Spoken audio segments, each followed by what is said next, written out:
ញាតគ្រប់ជំរាបសួរដល់ថ្នាក់ដឹកនាំគ្រប់ចំណាក់លោកគ្រូអ្នកគ្រូទាំងអស់គ្នាថ្ងៃនេះខ្ញុំសូមបង្ហាញអំពីវីដេអូមួយអំពីរបៀបនៃការទិញមាសទី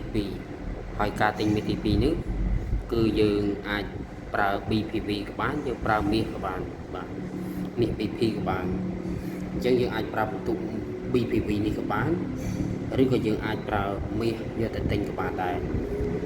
មាសហ្នឹងគឺមាសទី1បាទមាសទី1ហ្នឹងយកទៅទិញមាសទី2មាសទី1ខ្ញុំគឺមាស 40000 អញ្ចឹងខ្ញុំយកទៅទិញមាសទី2បាទអញ្ចឹង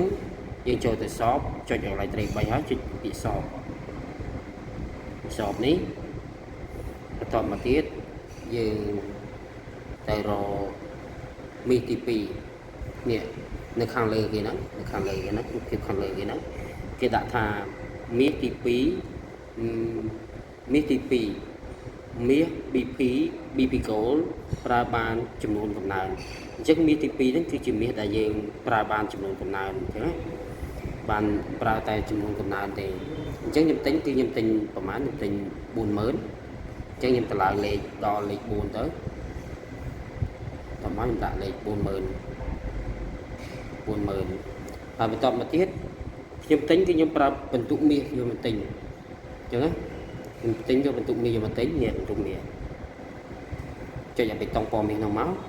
ហើយបើបងប្អូនទាំងអស់គ្នាមានបន្ទុក BPV អាចយកបន្ទុក BPV ទៅទិញក៏បានដែរ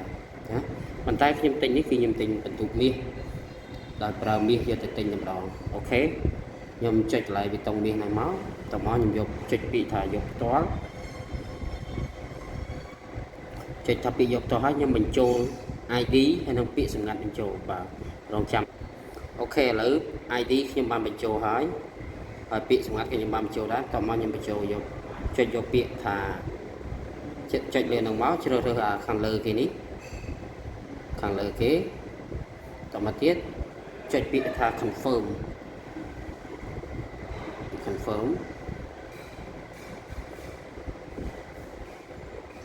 អូខេនៅពេលនេះវាជោគជ័យហើយនៅពេលដែលជោគជ័យហើយយើងទៅកន្លែងត្រេ3វិញហើយយើងចុចកន្លែង home ចុចកន្លែង home ហើយយើងដល់កន្លែងនេះយើងអូសមកខាងនេះហើយយើងចុចពាក្យថា action ហើយយើងចុចពាក្យថា complete ចុចពាក្យ update គេតបរបស់ Q រងចាំបន្តិចអូខេជោគជ័យហើយតមកទៀតយើងចុចកន្លែងត្រេ3វិញទៅតើយើងចុចយកកន្លែងពាក្យថា personal point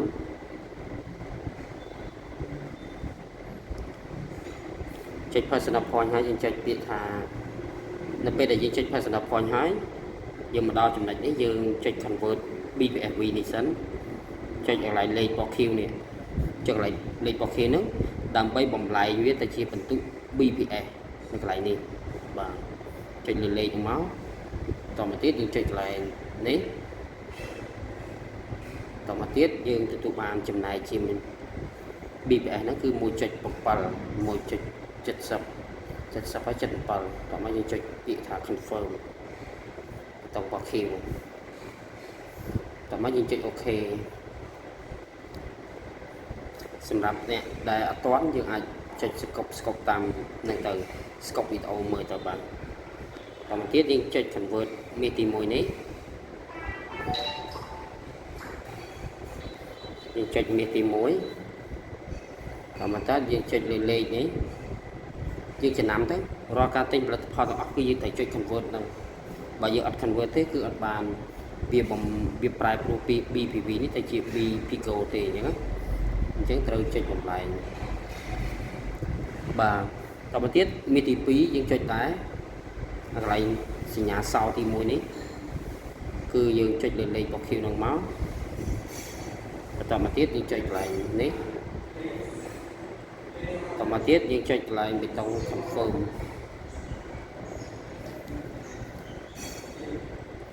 បាទចុច OK តមកទៀតយើងទៅ convert កន្លែងមួយទៀតគឺលេខមាសទី3កន្លែងសញ្ញាសោហ្នឹងចុចកន្លែងលេខមកទិញ 40000គឺបាន4លាន4លានណាមេទី4គឺបាន4លានបាទយើងចុចលើលេខ4លានហ្នឹងទៅតមកយើងចុចពាក្យថា confirm អូខេរួចរាល់ហើយគឺប៉ុណ្្នឹងឯងរបៀបទិញមាសទី2បាទ